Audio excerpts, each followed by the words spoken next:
Okay sir.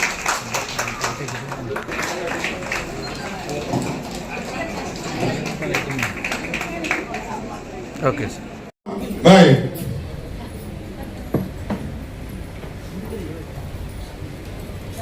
P4 అనే కార్యక్రమం start చేసి ప్రభుత్వం ఒక సంవత్సరం పూర్తవుతా ఉంది. మీ అందరికీ తెలుసు, గౌరవ ముఖ్యమంత్రి నారా చంద్రబాబు నాయుడు గారి ఆలోచన మధ్యతరగతి, దిగువ మధ్యతరగతి వాళ్ళు ఎన్ని పథకాలు ఇచ్చినా పేదవాడు పేదవాడుగానే ఉంటా ఉన్నాడు. వాళ్ళకు కూడా చేయూతనివ్వాలి. అది ఒక ప్రభుత్వం ద్వారానే కాకుండా ప్రభుత్వం చేయగలిగినంత చేస్తున్నప్పటికీ కూడా ప్రభుత్వం చేస్తేనే అన్ని జరగవు. కాస్త స్తోమత ఉన్న వాళ్ళు, డబ్బున్న వాళ్ళు, పెద్ద మనసు కూడా ఉండే విధంగా పేదవాడిని ఆదుకుంటే కొంత చేయూతనిచ్చినట్లు అవుద్ది.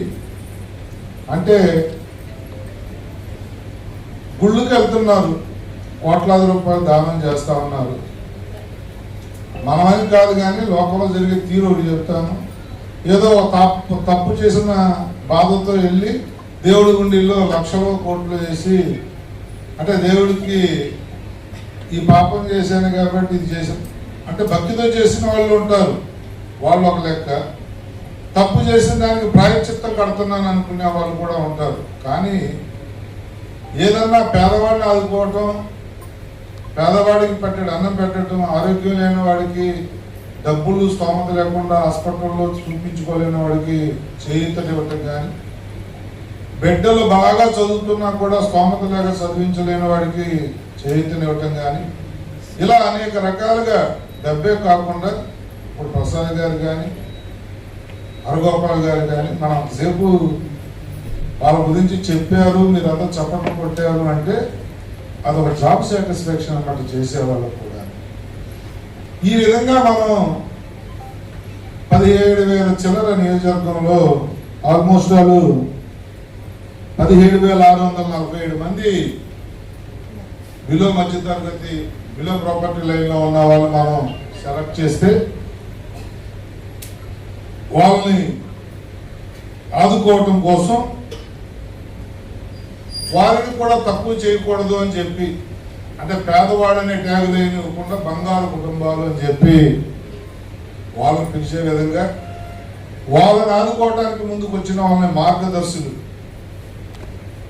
ఆ మార్గదర్శులుగా దగ్గర 2,700 మందిని ఎన్నుకుని 11,273 మందికి 17,647లో ఈ 11,273 మందిని ఇప్పటికి మనం వివిధ సేవల ద్వారా మనం వాడుతా ఉన్నాం. నేను గతంలో మీటింగ్ పెట్టా మా అధికారులతో, రాష్ట్రంలో ఏదన్నా ఆదుకోవాలంటే అన్ని రకాలుగా కూడా పటిష్టమైన నియోజకవర్గం పెందుర్తి నియోజకవర్గం. ఇండస్ట్రీ పరంగా కానీ, ఎడ్యుకేషన్ పరంగా కానీ, వ్యాపారంగా కానీ, కాంట్రాక్టర్స్గా కానీ, ఇలా అన్ని రంగాల్లో కూడా రాష్ట్రంలో 2వ ప్లేస్ 3వ ప్లేస్ వస్తా ఉన్నాం 175లో. మరి ఇక్కడికి వచ్చేసరికి ఆ స్థాయిలో మనం మార్గదర్శులుగా తయారు కాలేకపోయాం. కేవలం ఇచ్చేవాళ్ళే కాదు, నా బాధ అంతా ఏంటంటే మోటివేషన్ తగ్గింది. ఆ రోజు అధికారులతో మీటింగ్ పెట్టినప్పుడు మా ఎండి వాళ్ళకి కానీ, మా ఎంఆర్ఓలకు కానీ, మా ఎడ్యుకేషన్ డిపార్ట్మెంట్కి కానీ, అలాగే మా P4 సిబ్బందికి కానీ, అప్పుడు మా స్పెషల్ ఆఫీసర్ సింహాచలం గారు, అప్పుడు సత్యబాబు గారు ఉండేవాళ్ళు, వారికి కానీ, కలెక్టర్ గారితో సహా అందరికీ కూడా నేను చెప్పింది ఏంటంటే దీన్ని బాగా జనాల్లోకి తీసుకెళ్ళాలి. NTPC ఒకరు ముందుకు వచ్చాడు అంటే మనం గొప్పగా, ఈరోజు మార్గదర్శులు ఎంతమంది అంటే బాగా సాయం చేసిన వాళ్ళు మనం 100 మంది పేరు చెప్పగలిగే పరిస్థితి మనకు ఉండాలి ఈరోజు.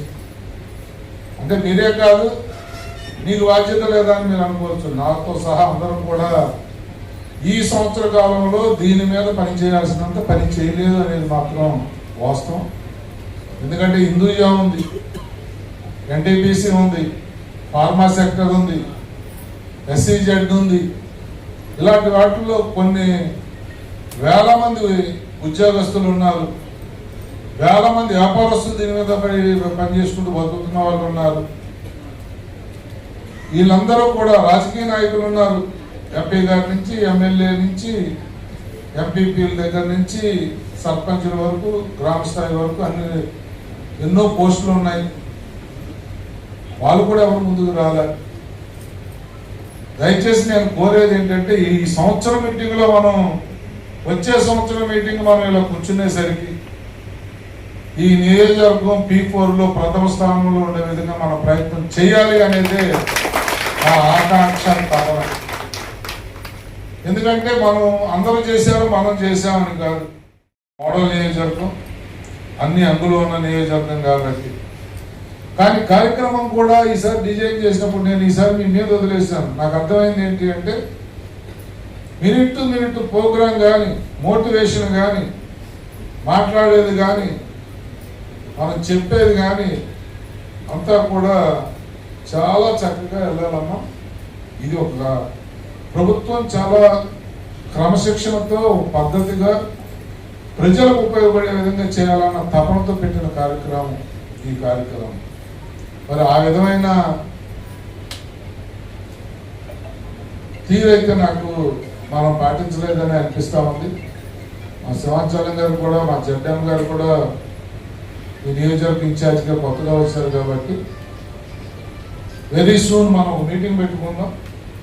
దీన్ని ప్రతి వారంలో 2 రోజులు మనం ఎలా చేయాలి, ఎన్ని గంటలు దీనికి హెచ్చించాలి, మనం మార్గదర్శులు అంటే ఎలా పడాలి, ఒక లిస్ట్ అవుట్ చేసుకుందాం. ఎంప్లాయీ కూడా నెలకు 40,000 సంపాదించే ఎంప్లాయీ కూడా 4-5 ఖర్చు పెట్టడానికి ఏమాత్రం మొహాట పడదు. ఎందుకంటే పేదవాడి కష్టం వాళ్ళకు కూడా తెలుసు కాబట్టి. మనకి ఇప్పటికీ వచ్చిన వాళ్ళకన్నా మనం ఇంకా రప్పించుకోవాల్సిన 2,700 మంది ఎంతమంది వచ్చారంటే చాలా తక్కువ మన ఏరియాకి. అందుకని మనం కూడా శ్రద్ధతో పనిచేద్దామండి, కమిట్మెంట్తో పనిచేద్దాం. ముఖ్యమంత్రి గారి ఆశయం పేదవాడికి చేయూతనివ్వాలి అంటే ఇక్కడ నువ్వు ఇచ్చే డబ్బుతో వాడి జీవితం ఎంతో ఉన్నతమైన స్థితికి వెళ్ళిపోద్దని కాదు. ఈ ప్రభుత్వం, ఈ పెద్దలు నన్ను గుర్తించారు, నాకు చేయూతనివ్వడానికి ముందుకు వచ్చారన్న ఒక ఆలోచన వాళ్ళకి రావాలి. అలాగే మార్గదర్శులు ఉన్నారు, అడక్క చాలా మంది ముందుకు రావట్లేదు.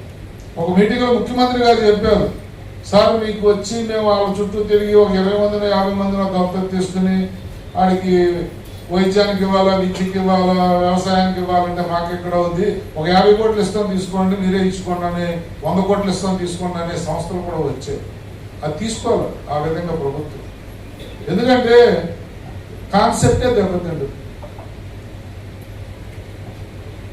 ముఖ్యమంత్రి గారు ఆ విధంగా ఏదో వసూలు చేసేసారు, దాన్ని ఏదో కొంత డిక్లేర్ చేశారు, కొంత ఏదో దీనికో దానికి వాడేశారనే అపవాదు రాకూడదని మార్గదర్శుల్ని బంగారు కుటుంబాలకి అడ్రస్ చేయటం తప్ప మేము ఇన్వాల్వ్ అయ్యి ఆ డబ్బులు తీసుకుని మేము ఖర్చు పెట్టడానికి కూడా మేము ముందుకు రాలేదు ఈ ప్రభుత్వం. ఎందుకంటే ఇది చాలా చిత్తశుద్ధితో అనుకున్నట్టుగా వాళ్ళకి వీళ్ళకి రిలేషన్ పెరగాలి. ఇచ్చిన వాళ్ళ గురించి మేము 10 మందికి చెప్పాలి, తీసుకున్న వాళ్ళు కూడా కృతజ్ఞతతో ఇలాంటి మీటింగ్లు పెట్టినప్పుడు చెప్పాలి.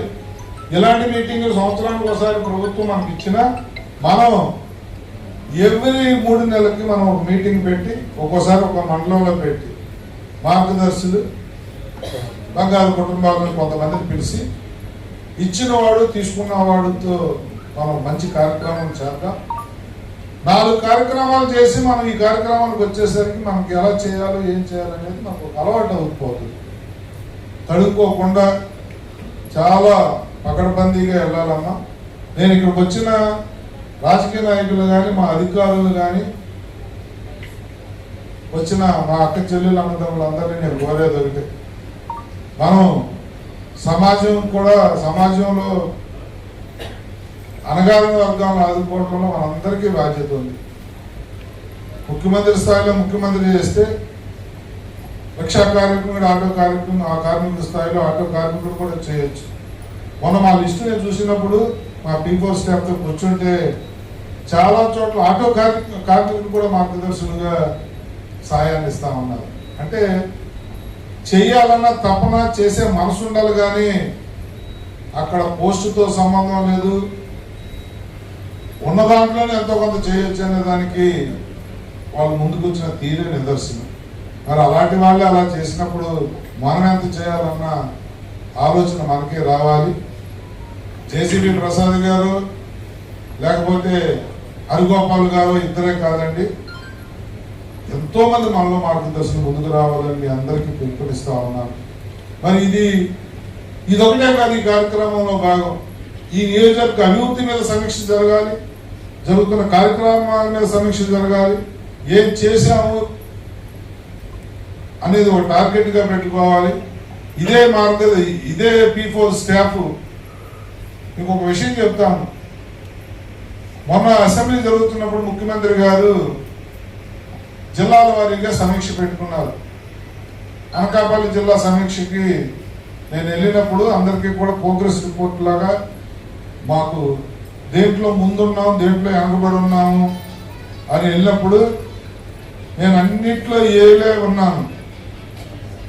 A+ వచ్చేది. ఈ మార్గదర్శి ఈ P4 ఆఫీస్ మానిటరింగ్ లో నేను కొద్దిగా తక్కువ చేశానని చెప్పి A+ పోయి AA వచ్చింది. నాకు చాలా మందికి B గ్రేడ్లు వచ్చాయి, అది వేరే విషయం. 175 నియోజకవర్గాలలో నాకు 34, 35 ర్యాంకులో వచ్చాం.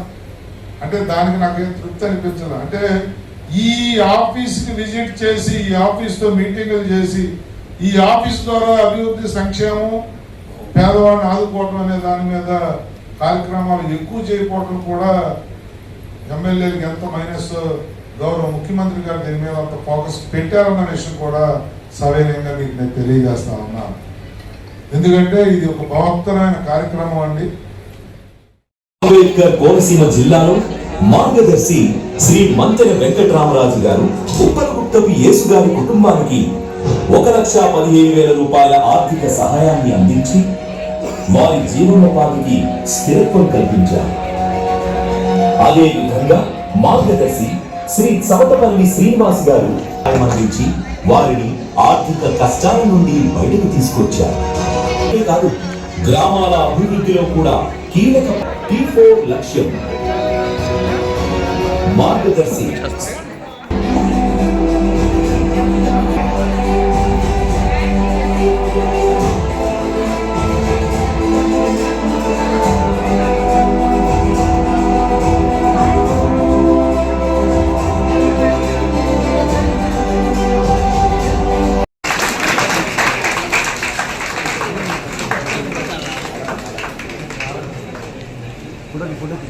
ఓకే ఓకే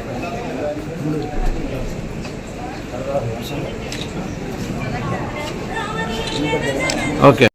ఐడియా నుంచి పీపుల్స్ మూవ్మెంట్ గా మారిన P4 ఇప్పుడు ప్రతి పేద కుటుంబంలో మార్పులు తీసుకువస్తోంది. ఆరోగ్య భరోసాకై మెడికల్ క్యాంపులు, ఇల్లు లేని వారికి ఇళ్లను నిర్మించడం, యువతకు నైపుణ్య శిక్షణ, తల్లిదండ్రులు లేని పిల్లలకు తోడుగా నిలవడం, వారి జీవితాన్ని మంచి దిశగా తీసుకువెళ్లడం, ఆపదలో ఉన్న కుటుంబాలకు ఆర్థిక సహాయం, ఒంటరిగా ఉన్న వాళ్ళకి నేనున్నానన్న ధైర్యం, త్రాగడానికి త్రాగునీరు కల్పించడం, రైతుల అభివృద్ధికి కావాల్సిన పనిముట్లు అందించడం. और आरिफ मोहम्मद से मैं बात करिए, मेरे को बंगाल कुटुंबों से मेरे को मदद दिए है। मैं क्या क्या चाहिए बोले मेरे को नहीं, उसके अम्मी पापा ने पहले से मेरे को मालूम है, हमारे एक ही महीने में होते हैं। और मोहम्मद आरिफ को मेरे को मदद करिए, मेरे को मदद किए हैं। मैं इधर कोई तो आगे है, कोई में मैं कम से कम 60,000 पगार मिलता है, आराम से मैं काम करती है। मेरा बाकी 2014 నేను సరిపల్లి స్కూల్ జాయిన్ అయ్యాను. ఆ రోజు నుంచి ఈ రోజు వరకు పిల్లలకు పుస్తకాలే కాకుండా చదువుకోవడానికి అవకాశం లేనప్పుడు ఏ టైంలో కాల్ చేసినా P4 ప్రారంభించి సంవత్సరం పూర్తయిన సందర్భంగా గౌరవ ముఖ్యమంత్రి నారా చంద్రబాబు నాయుడు గారి నాయకత్వంలో ఈరోజు రాష్ట్ర వ్యాప్తంగా ఒక కార్యక్రమం తీసుకోవడం జరిగింది. సుదీర్ఘంగా మధ్యాహ్నం 2:30 నుంచి 6:45 వరకు ఈ కార్యక్రమం చేయబోతా ఉన్నాం. గౌరవ ముఖ్యమంత్రి ఆశయం ఆకాంక్ష పేదవాడుగానే ఉండకూడదు, పేదవాడిని ధనికుని చేయాలని బిలో ప్రాపర్టీ లైన్లో ఉన్న నియోజకవర్గంలో ఎంతమంది నెంబర్ వస్తుందో అంతమందిని, కొంతమంది డబ్బున్న వాళ్ళకి దత్తత ఇచ్చి మార్గదర్శకులు తీసుకుని వారి ద్వారా కొన్ని సంస్థల ద్వారా వారికి లబ్ధి చేకూరే విధంగా, అంటే లబ్ధి అనేది డబ్బుతోనే కాదు, విద్య కానీ వైద్యం కానీ రకరకాలుగా గ్రామాల దత్తత తీసుకోవటం కానీ ఆ ప్రాంతాలను దత్తత తీసుకోవటం కానీ అన్ని రకాలుగా కూడా మార్గదర్శకుల ద్వారా కొన్ని కుటుంబాలు ఎవరైతే బంగారు కుటుంబాలు 17,000 చిల్లర వచ్చారో నియోజకవర్గంలో వాళ్ళందరినీ ఆదుకునే కార్యక్రమమే ఈరోజు రాష్ట్ర వ్యాప్తంగా జరుగుతూ ఉంది. ముఖ్యమంత్రి గారు ప్రభుత్వంతోనే జరిగేవి జరుగుతాయి, ప్రభుత్వంతోనే అన్నీ జరగాలని ఆగకుండా చాలామందిని డైరెక్ట్గా ప్రజలతో మమేకం చేయడం కోసం చాలామంది డొనేషన్లు ఇస్తాము ప్రభుత్వం ఏదన్నా చేసుకోండి అన్నా కూడా అవి తీసుకోకుండా మార్గదర్శకులు బంగారు కుటుంబాలు కలిసి పనిచేసే విధంగా వాళ్ళు లబ్ధి ఇచ్చిన వాళ్ళు లబ్ధి పొందిన వాళ్ళు కూడా ఇలాంటి కార్యక్రమాల ద్వారా వెలుగులోకి వచ్చి వాళ్ళని ఇన్స్పిరేషన్గా తీసుకుని ఇంకా కొంతమంది ముందుకు వచ్చే విధంగా ప్రోగ్రాం డిజైన్ చేసిన విధానం అద్భుతం. వారి ఆకాంక్ష ఆశయం నెరవేరుతూ ఉంది. ఇది జనాలకు అర్థమై జనాల్లోకి వెళ్ళడానికి కొద్ది టైం తీసుకున్నప్పటికీ కూడా ఇప్పుడు పెద్ద ఎత్తున మార్గదర్శకులు ముందుకు వస్తూ ఉన్నారు. ఎవరైతే బిలో ప్రాపర్టీ లైన్ కింద ఉన్నారో వాళ్ళందరినీ ఆదుకుంటూ ఉన్నారు. దాంతోపాటు నియోజకవర్గం హెడ్ క్వార్టర్లో దీనికి ఒక ఆఫీసు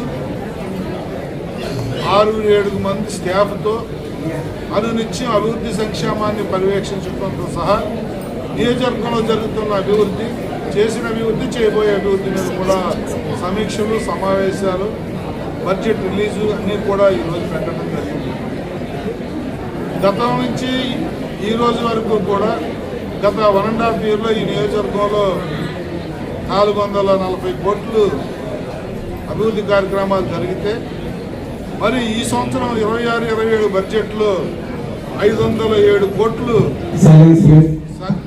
దీనికి కేటాయింపులు కూడా జరిగాయి. అంటే ఇది ఒక అద్భుతం. బడ్జెట్ కేటాయింపుల ద్వారానే ఈ నియోజకవర్గానికి 26-27కి 507 కోట్లు రాబోతా ఉంది. అదే కాకుండా ఇంకా ప్రభుత్వ పెద్దల ద్వారా అవసరాలను బట్టి వాళ్ళతో నిధులు సమకూర్చుకునేవి కూడా ఇంకా కొన్ని ఉంటాయి. ఇవన్నీ కూడా పొందుపరిచి ఇవన్నీ చేసి ఏదైతే ముఖ్యమంత్రి గారి ఆశయం ఆకాంక్ష ఉందో దాన్ని 100% నెరవేర్చడంలో మేము కూడా వారితో కలిసి నడుస్తామని చెప్పి ఈ సంవత్సరం పూర్తయిన సందర్భంగా మేమందరం కూడా ప్రతినబూనాం. మా స్పెషల్ ఆఫీసర్ కానీ, మా P4 టీం కానీ, మా మండల స్థాయి అధికారులు కానీ, మా రాజకీయ నాయకులు కానీ అందరూ కూడా దీంట్లో మమేకం అవుతామని చెప్పి ఈ వేదిక ద్వారా మీకు మాటిస్తూ మీడియా ద్వారా కూడా చాలామంది మార్గదర్శకులు ముందుకు రావాలా. ఎవరైతే బిలో ప్రాపర్టీ లైన్ కింద ఉండి ఇబ్బందులు పడుతూ ఉన్నారో వారికి కొందరికి సేవ ఒక రకంగా ఉంటుంది. ఒకరు స్కూల్లో మెటీరియల్ ఇస్తే, ఒక వాళ్ళు ఓల్డేజ్ హోమ్ కానీ, కొందరు హాస్పిటల్లో డబ్బు లేక వైద్యం చేయించుకోలేని వాళ్ళని ఆదుకోవటం కానీ, కొంతమంది వ్యవసాయదారులను ఆదుకోవటం కానీ ఇలా ఉంటుంది.